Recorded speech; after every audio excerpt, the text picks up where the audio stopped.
Hey guys, welcome to Racers 360. This week we've got a special for you. We're going to dig into how Lewis Hamilton was able to overtake 3 cars in one move at the Bahrain Grand Prix. We're going to give you all the tools that pro drivers use to set up and plan an overtaking move and get you overtaking like a pro at your next track event. So on TV, we really saw the move start to happen on the front straightaway, and that's where he got by Fernando, was able to draft by the 2 cars in front of him and get to the inside into turn one and outbrake them. But the move actually started happening about a half lap before. If we take a look here at what the track map looks like at Bahrain, we can see here this second part of the track, he was already behind Fernando in this middle straightaway.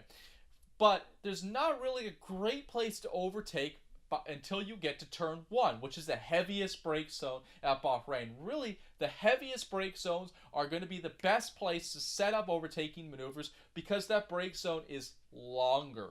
If we look at here, we can see down the the second straightaway before the last corner, it makes it appear like the last corner would be a good potential place for overtaking maneuvers, but there's 2 things that are wrong with it.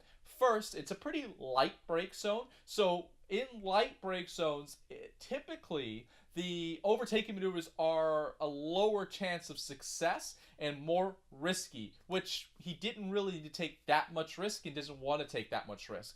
Secondarily, if you're overtaking onto a corner that leads onto the longest straightaway, you're probably going to be offline. You're going to be slower through that corner. You're going to be slower out of that corner. It's going to cost you more time. When Lewis was looking to overtake Fernando, he wasn't thinking to himself, let me try to get the next 2 cars in front of him in the same move.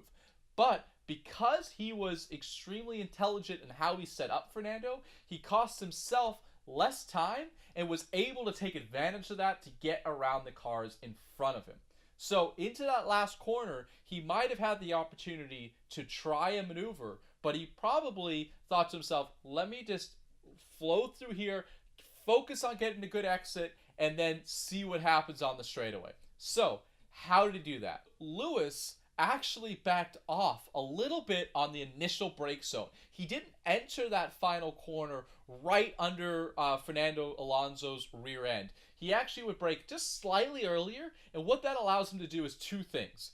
First, he was able to roll slightly more apex speed so he could enter quicker, but here's the most critical point. He was able to get to initial throttle before Fernando and then get to full throttle before Fernando. So when he gets out of the corner, before the draft really starts to affect, before he was able to enable DRS, he was already faster. And that just makes the draft that much better. So he was able to suck right up onto him, pop, and then get a secondarily draft off the cars in front of him.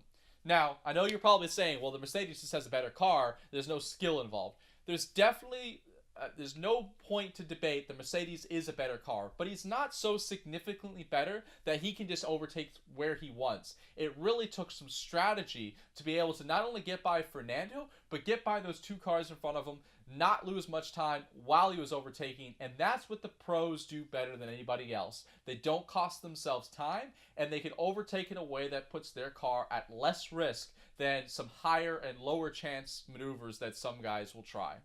So when it comes to overtaking, one of the number one questions I get from drivers is when I pop or when I'm battling, I get lost on track. I don't know where I am. I can't see my braking markers. Well, first off for that, I'd really recommend you watch my Where to Look video. It's a really important thing for battling and where your eyes are. I'll have that link below in the description. But when I'm battling for position and I've got the inside line to the apex, I make things a lot easier on myself rather than trying to find my brake markers and where I am on track. Actually, I just wait for the guy next to me to brake. And as soon as he brakes, I'm going to brake at the same point because I know I've got that inside line. He can't turn in on me because I'm there. All I have to do as a driver at that point is make sure at least giving him a car width of road around the outside of the corner. I don't necessarily need to make the apex. If I brake slightly too late and I can't make it down there, as long as I give him the room, I'm okay at I'm controlling the situation. So all I'm doing is looking at his car, waiting for that front nose to dive, and braking alongside of him. And then I've got the control of the corner, and I know that we're going to be entering pretty much the same speed, and I can control what's going to happen. That becomes a little bit more tricky when you're battling around many cars. Let's say there's an extra 2 cars in front of you, and you can't just wait for him to brake because maybe he outbrakes himself. In that case, it puts you in a really bad situation. So you always want to focus on looking far forward, using some of that depth perception, and you will know at that point if he's just way outbroken himself. But as long as he's within reason, we're waiting for him to brake. If he brakes slightly early, I don't need to make a hero and outbrake him by a lot. I just need to make sure I'm fully alongside him. He knows I'm there. I've got the corner. I've got the control. I'll give him that car width of room, but really, it's up to me now. And that's the way to get the control, make things a lot easier for you as a driver as you battle through positions.